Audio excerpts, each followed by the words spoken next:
बृहस्पति और आप देख रहे हैं गाँव गाथा। आज हम आपको आम की बागवानी से जुड़े हुए कुछ खास टिप्स देने वाले हैं, जिसके लिए हमारे बीच में मौजूद है कृषि विज्ञान केंद्र संत कबीर नगर में विशेषज्ञ वैज्ञानिक प्रसार डॉक्टर राघवेंद्र विक्रम सिंह जी, या कृषि विज्ञान केंद्र आचार्य नरेंद्र देव कृषि एवं प्रौद्योगिकी विश्वविद्यालय कुमारगंज अयोध्या द्वारा संचालित है। और खासकर कृषि विज्ञान केंद्रों की अगर बात करें तो पूरे उत्तर प्रदेश में आचार्य नरेंद्र कृषि एवं प्रौद्योगिकी विश्वविद्यालय द्वारा जितने भी कृषि विज्ञान केंद्र हैं वहां पर प्रसार की जो गतिविधियां हैं काफी अच्छी होती हैं और किसानों के बीच में जो हमारे कृषि वैज्ञानिक हैं जा करके तकनीकी और व्यवहारिक जानकारियां भी देने का काम करते हैं। अभी समय चल रहा है मई का, और अभी से किसान भाई जो बागवानी के शौकीन है वो आम के पौधों की रोपाई की तैयारियां शुरू कर चुके होंगे। तो हम कैसे गड्ढे तैयार करें और किस समय कौन सा समय सबसे ज्यादा मुफीद होता है आम की रोपाई के लिए, कौन कौन सी वैरायटियां ज्यादा उत्पादन देने वाली होती हैं, कौन सी किस्मों में हर साल फल आता है और रंगीन किस्मों किस तरह से फायदेमंद है, इन सब पर बात करेंगे। सर आपका बहुत बहुत स्वागत है। धन्यवाद। सर हम चाहेंगे सबसे पहले आम के पौधों की रोपाई की बात चल रही है तो खासकर किसानों में एक शिकायत रहती है या उनकी समस्या कह ली जाए कि उनका कहना होता है कि जब वो पौधे की रोपाई करते हैं तो अक्सर पौधे सूख जाते हैं। जी जी। तो क्या कारण होता है, मिट्टी में कुछ कीड़े होते हैं या किस तरह की समस्याएं होती हैं, उनका कैसे प्रबंधन किया जाए, गड्ढों का क्या महत्व है, उस पर प्रकाश डालें सर। आपने सही कहा पांडे जी। आम का पौधा जब हमारे किसान भाई लगाते हैं तो बहुत सारे किसान भाइयों की ये शिकायत होती है कि मेरा पौधा सूख गया। तो पौधा लगाने की एक विशेष तकनीकी है, मैं उस पर भी चर्चा करूंगा, लेकिन पौधा लगाने से पहले हमें अपने खेत में गड्ढों की तैयारी कैसे करें हम उस पर चर्चा करेंगे। यदि अगर हम बात करें कि हमें आम की बागवानी लगानी है तो मई के महीने में हम 1x1 यानी 1 मीटर गहराई का, 1 मीटर लंबाई का और 1 मीटर चौड़ाई में हम गड्ढा खोदते हैं और उस गड्ढे से जो मिट्टी निकलती है तो ऊपर का जो मिट्टी है हमारा 5-6 इंच का, हम उसको साइड में कर देते हैं। बाकी की जो हमारी मिट्टी है उसमें हम 2 से 3 टोकरी सड़ी हुई गोबर की खाद मिलाते हैं। उसमें दीमक से बचाव के लिए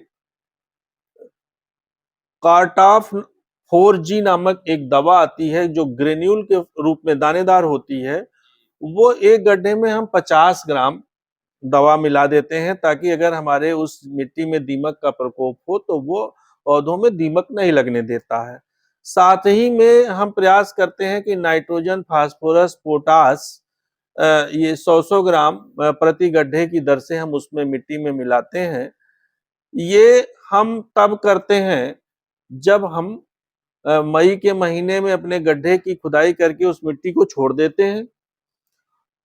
मई और जून उसमें खूब धूप लगता है। बरसात शुरू होने से पहले जुलाई के महीने में हम इस प्रक्रिया को करते हैं और उस गड्ढे को हम जो मिट्टी हमने तैयार की है उससे भराई कर देते हैं।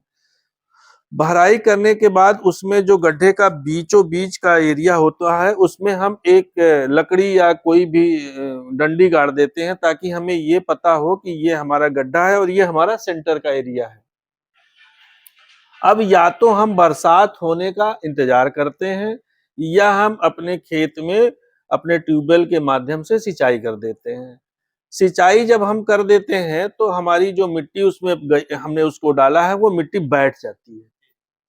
मिट्टी बैठ जाती है तो जो हमने लकड़ी लगाई थी उससे हमें ये अंदाजा होता है कि ये हमारा गड्ढा था, ये हमारा उस गड्ढे का केंद्र बिंदु है। फिर जब बरसात शुरू हो जाती है जुलाई के महीने में तो हम पौधे ला करके नर्सरी से रख लेते हैं। अच्छा, जब भी हम पौधे नर्सरी से अपने घर ले आए तो उसको 1 सप्ताह तक अगर अपने घर पे रख लें, होल्ड कर लें, उसको तुरंत खेत में ट्रांसप्लांट नहीं करना चाहिए। उससे मॉर्टेलिटी यानी पौधे मरने की जो संख्या है वो बढ़ जाती है। अगर हम उसको कहीं छाए स्थान पर 1 हफ्ते के लिए होल्ड करते हैं, रखते हैं, तो अगर ऐसे में कोई पौधा, कोई पिंडी डैमेज हुई है तो वो वहीं पे मर जाता है और हमें अतिरिक्त नुकसान नहीं होता है। फिर जो हमारे स्वस्थ पौधे हैं उनको हम जहाँ पे हमने डंडी लगाई थी उसको निकाल करके और उतनी दूर की मिट्टी हम खुरपी के माध्यम से निकालते हैं।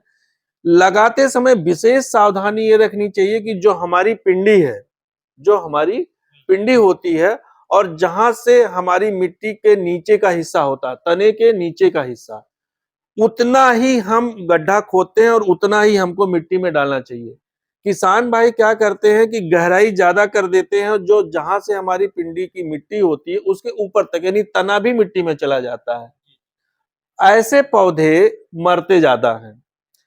अब उसको लगाने के बाद उसको हम क्या करते हैं, उसको एयर टाइट कर देते हैं, अच्छे से उसमें पानी डाल के हल्के हाथ से उसको दबा देते हैं ताकि उसमें हवा अगर है, बुलबुला है तो वो निकल जाए। इस तरह से अगर हम आम के पौधे को रोपित करेंगे तो निश्चित तौर पे मार्टेलिटी नहीं के बराबर होगी। जी, जी। जैसा किसान भाइयों आपको डॉक्टर साहब ने बताया कि एक तो दीमक प्रबंधन भी आपने बता दिया कि दीमक की वजह से भी पौधे सूखते होंगे। जी दूसरा पौध रोपाई के दौरान जो विशेष सावधानी होती है, भिंडी की जो बात कर रहे थे, जो मिट्टी होता है बैग में, पॉली बैग में, वो फूटना नहीं चाहिए। तो सर ने बताया कि उसको हम 1 हफ्ते तक अगर रख करके उसके बाद रोपाई करें और तनी तक ही जहाँ तक पिंडी रहती है वहाँ तक रोपाई करें तो पौधे नहीं सूखेंगे। सर कौन-सा समय ज़्यादा मुफ़ीद होता है? जैसा कि आपने जून-जुलाई का मौसम बताया, तो कब तक ये पौधे रोपाई करें कि वह जो है मरने की संभावना नहीं होती है? देखिए साहब, पहले हमारे पास सिंचाई के साधन नहीं हुआ करते थे, तो अधिकतम पौधों का जो बागवानी के पौधे थे पहले के समय में जुलाई अगस्त के महीने में ही लोग लगाया करते थे। लेकिन अब समय के साथ साथ हमारे साधन और संसाधन बढ़े हैं, तो अब हमारे पास सिंचाई की सुविधा हमेशा उपलब्ध है।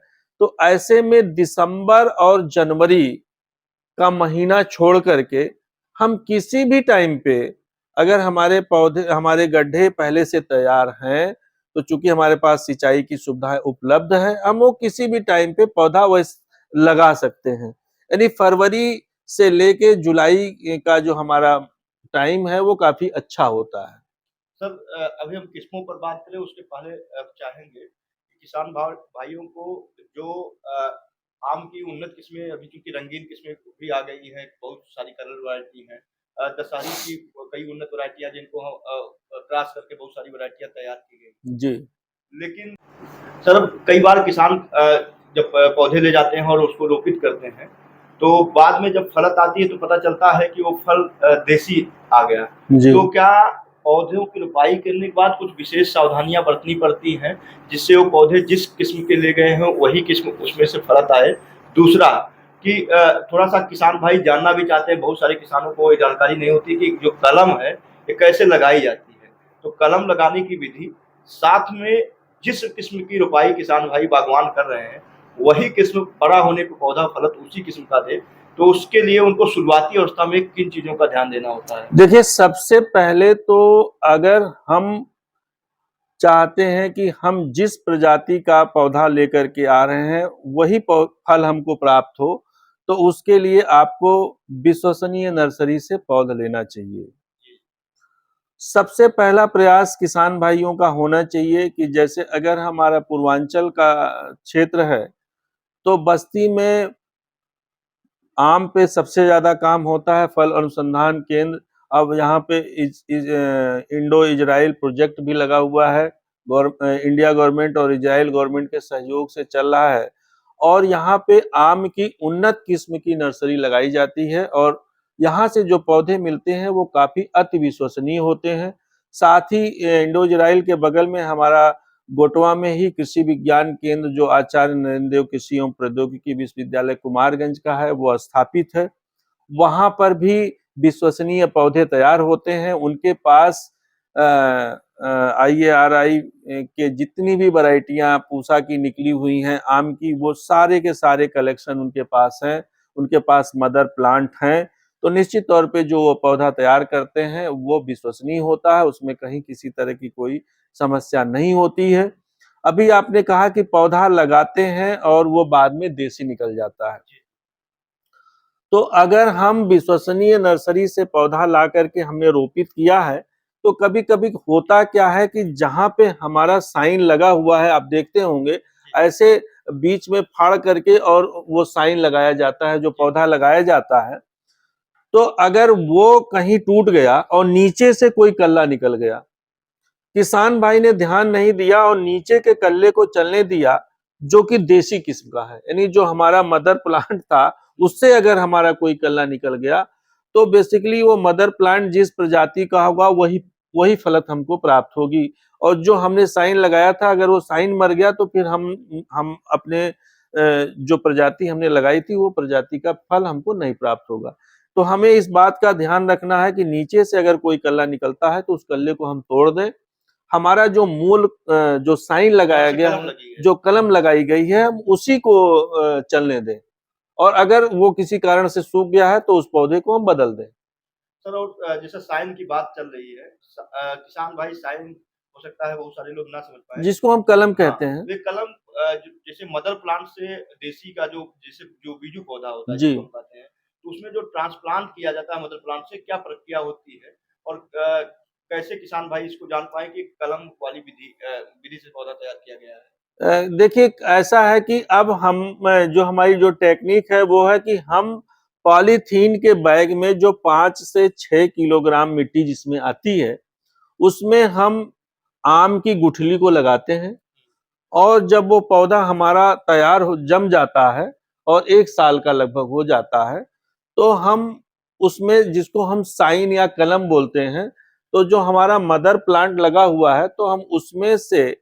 जो हमारे जो नए कल्ले होते हैं उसको हम, जिस कल्ले को हमें काटना होता है उसको पहले हम डीफोलिएट करते हैं। डीफोलिएट करने का मतलब होता है जो उस तने में पत्तियां होती हैं उनको सेकेटियर के माध्यम से काट दिया जाता है। सेकेटियर के माध्यम से काट दिया जाता है, और 1 सप्ताह के बाद जब हम देखेंगे तो वो वहां से वो जो पत्तियों की जो जड़ होती है वो छूट जाती है। फिर हम उसको वहां से सेकेटियर से काट करके उस साइन को, उस कलम को ले आते हैं, और जो हमारा मदर प्लांट होता है उसको हम ऊपर से टॉप को काट करके, और उसको वी नाच में उसको हम तेज चाकू होता है उससे फाड़ देते हैं। फिर जो साइन या जो कलम हमको लगानी होती है उसको दोनों तरफ से कलम नुमा हम उसको बना देते हैं, तो ये वी आकार का हो जाता है। और फिर हम उसमें डाल करके और उसको पॉलीथीन से उसको एयर टाइट बांध देते हैं। एयर टाइट बांधने के बाद हम ऊपर से एक जो है पॉलीथीन का कैप लगा देते हैं, ताकि उसमें किसी तरह का कोई इन्फेक्शन ना होने पाए और उसमें ह्यूमिडिटी बनी रहे। फिर जब उसमें से पत्ते निकलने शुरू हो जाते हैं तो हम उस कैप को हटा देते हैं, और इस तरह से हमारा पौधा तैयार हो जाता है। सर, ये तो हुआ कलम लगाने की विधि की बात। जी। अब किसान भाई आम की जो वैरायटियां लगाते हैं तो उनके लिए निर्णय करना मुश्किल हो जाता है कि कौन सी वैरायटी हम रोपें। जी। तो सामान्य वैरायटियों में सघन बागवानी के नजरिए से कौन सी वैरायटियां सबसे अच्छी और ज्यादा उत्पादन देने वाली होती है, और कलर्ड वैरायटियों में कौन कौन सी किस्में ज्यादा उत्पादन देने वाली है और सघन वैरायटी के हिसाब से मुफीद है? देखिए, अब जो हम पहले जो हमारी तकनीक थी कि हम आम की जो बागवानी लगाते थे, और हमारे वैज्ञानिक भाई जो सलाह देते थे वो कहते थे कि 12 मीटर गुणे 12 मीटर पे पौधा लगाया जाए। उसमें ज्यादातर हम दशहरी प्रजाति, बनारसी लंगड़ा, चौसा या अन्य जितनी प्रजातियां हैं जो व्यावसायिक तौर पे मार्केट में बिकती हैं उनको लगाते थे। हमारे पूर्वांचल में सबसे ज्यादा आज की डेट में सबसे महंगा अगर आम का फल कोई बिकता है तो वो है गौरजीत, जो हमारे विशेष तौर बस्ती की एक पहचान है। और उसकी ये जो एक एरोमा जिसको हम खुशबू कहते हैं, और उसका जो टेस्ट है, उसका जो स्वाद है, और उसमें रेशे भी नहीं होते हैं, वो काफी अच्छा माना जाता है। लेकिन अब जो हमारी नई तकनीकी जो विशेषज्ञ बताते हैं वो ये है कि हम 4x6 मीटर की दूरी पे अगर हम लगाते हैं तो हमारा जो प्लांट पॉपुलेशन, यानी हमारे 1 हेक्टेयर में पौधों की संख्या काफी ज्यादा हो जाती है। दूसरा कि हम उसको 6 से 7 फीट की हाइट पे उस पौधे को मेंटेन करते हैं, और हर दूसरे तीसरे साल उसकी डीप प्रूनिंग कर देते हैं, क्योंकि हमेशा नए कलनों से ही फ्रूटिंग ये होती है। प्रूनिंग को साधारण भाषा शब्दों में क्या उसकी कहा जाए? कटिंग करते हैं जो, मतलब हाँ पुराने जो जो टहनियाँ हाँ हैं। टहनियाँ या जो पौधे हैं जो अनशेप्ड हो जाते हैं, जो ज्यादा घने हो जाते हैं, या जो नीचे जमीन के नीचे का जो हिस्सा जो नीचे जमीन पे आ जाता है उसमें फलत नहीं आती है, तो उसको हम काट करके निकाल देते हैं। उसको जो है, जिसको हम कटाई छटाई आम जी। विधि पे कह सकते हैं, वो करते हैं। तो वैज्ञानिकों का मानना यह है कि ये हमारे कंट्रोल में होता है। पौधे की हाइट को और साइज को जब हम कंट्रोल में रखते हैं तो उसमें फर्टिलाइजर का डोज देने में, उसमें इंसेक्टिसाइड पेस्टिसाइड डालने में, और जो हमारे आम होते हैं हम उसमें ये प्रयास करते हैं कि हमको एक पेड़ से 25 से 30 किलोग्राम ही पौध, अगर हमको क्वालिटी बेस्ड आम मिल जाए तो उसकी साइज भी अच्छी आती है।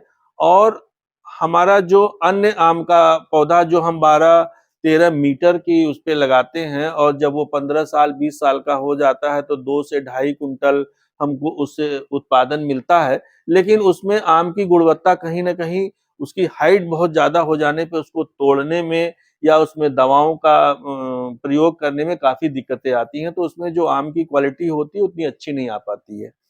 लेकिन जहाँ पे वो हमारा 2 पौधा 3 पौधा होता है, वहाँ पे हम 10 पौधे को मैनेज, हमारे 10 उतनी ही दूरी में 10 पौधे आ जाते हैं, और 25 से 30 किलोग्राम अगर एक पौधे से फलत लेते हैं तो हमको लगभग उसके बराबर 3 कुंटल के आसपास फल उत्पादन मिल जाता है।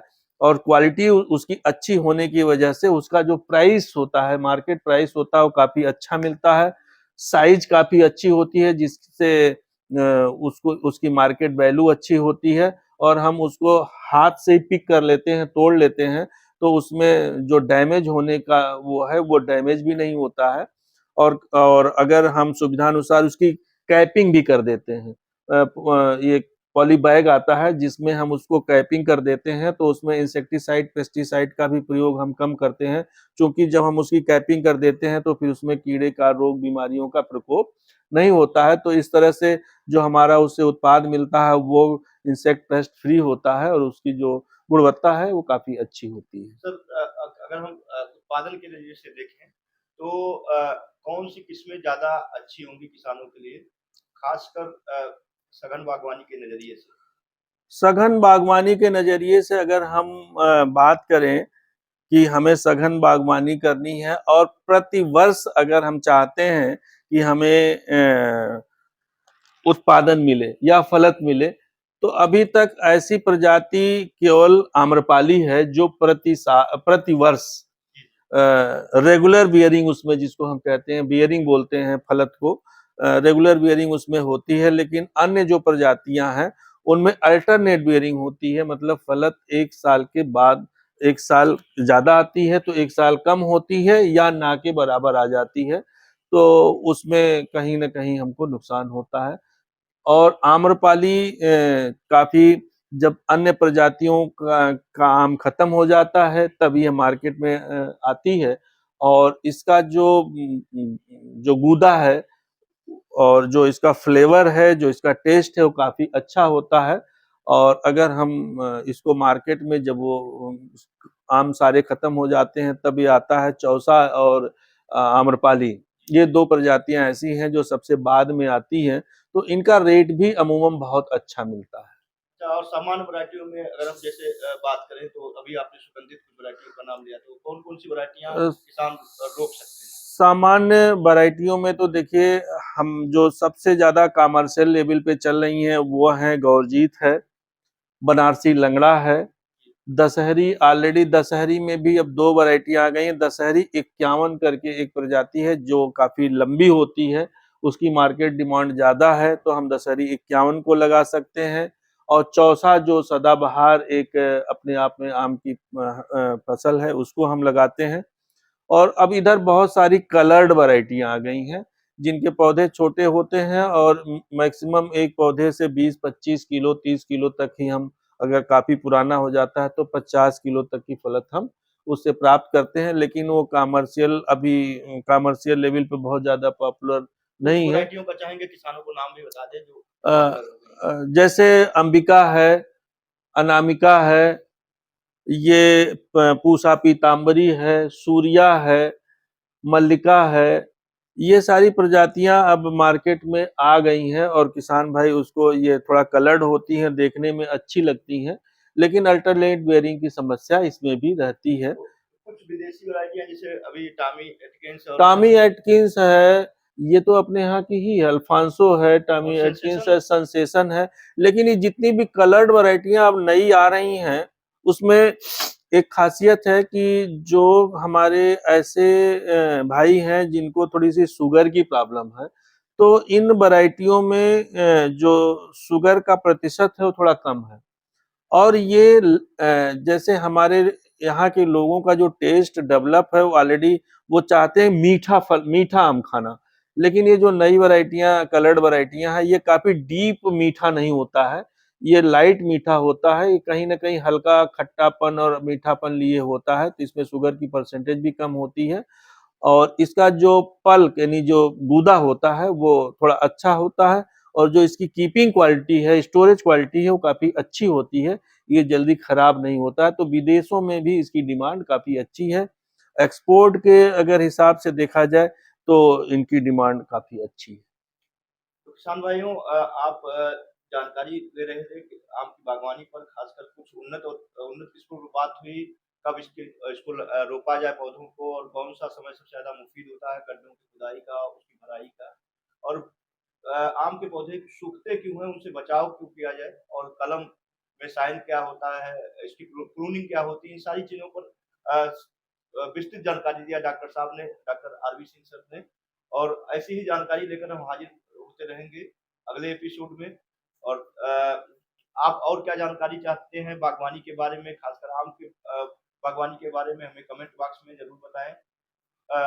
लाइक जरूर करें जिससे वीडियो ज्यादातर लोगों तक पहुंचे, और हमारे सवाल न केवल पूर्वी उत्तर प्रदेश से बल्कि मध्य प्रदेश, झारखंड, महाराष्ट्र, तमिलनाडु, कर्नाटका, केरल, गुजरात, पश्चिम बंगाल तक के तमाम सवाल हमारे आते रहते हैं, और कोशिश करते हैं उनके हम सही जवाब भी दे पाए। तो आप किसी भी प्रदेश के हों और किसी भी तरीके से आम की बागवानी में रुचि रखते हों, अपने सवाल आप छोड़ सकते हैं। हम डॉक्टर साहब से पूछ करके उस हर सवाल का जवाब आपको कमेंट बॉक्स में रिप्लाई के माध्यम से देने की कोशिश करेंगे। डॉक्टर साहब, आपने समय दिया, धन्यवाद, बहुत बहुत धन्यवाद। धन्यवाद।